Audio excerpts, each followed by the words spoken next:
Unity in spirit global క్రైస్తవ సన్నిహిత సంఘానికి మీకు స్వాగతం. మీరు ప్రార్థన అభ్యర్థనలు పంపాలనుకుంటే లేదా క్రైస్తవ జీవ భాగస్వామిని వెతుకుతున్నట్లయితే mark108.comను విజిట్ చేయండి. ఇప్పుడు మనం ప్రార్థనలోకి వెళ్తాము. ప్రియమైన పరలోక తండ్రి, ఈ కొత్త వారం ప్రారంభమవుతున్న సమయంలో నీ చిత్తానుసారంగా నా నడకను నీవే నడిపించుము. ప్రతిదినము నీ ఆశీర్వాదం మరియు నీ దివ్య సాన్నిధ్యం నా వెంట ఉండాలని వేడుకుంటున్నాను.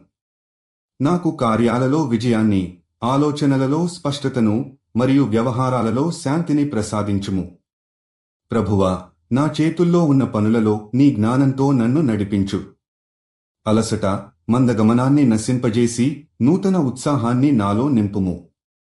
నా పనులన్నింటిలోనూ నీ మహిమ ప్రతిఫలించినట్లు చేయుము. నా కలలు నెరవేరేలా, కాని నీ యోజనలకు లోబడి ఉండేలా నన్ను నడిపించుము. యేసయ్యా, ఈ వారం నేను ఎదుర్కొనే ప్రతి సవాల్కు నీవే పరిష్కార మార్గాన్ని చూపించుము. నా హృదయాన్ని నీవే శాంతితో నింపుము. నా మాటలు, ప్రవర్తన నీ ప్రేమను ప్రతిబింబించేలా చేయుము. కుటుంబంలో, కార్యాలయంలో మరియు సమాజంలో నీ సాక్షిగా ఉండే శక్తిని ప్రసాదించుము. నా సమయాన్ని బాగా వినియోగించుకునే జ్ఞానాన్ని, నా లక్ష్యాలపై దృష్టిని మరియు ఇతరులను ఆశీర్వదించే మనసును నాకు ఇవ్వుము. ఈ వారం నాకు ఎదురయ్యే అవకాశాలను నేను గుర్తించగలగాలి, అవి నీ చేతి కార్యాలుగా మార్చగలగాలి. ప్రభూ, ఈ వారం నీ సమృద్ధి మరియు కృపతో నిండి ఉండాలని ప్రార్థిస్తున్నాను.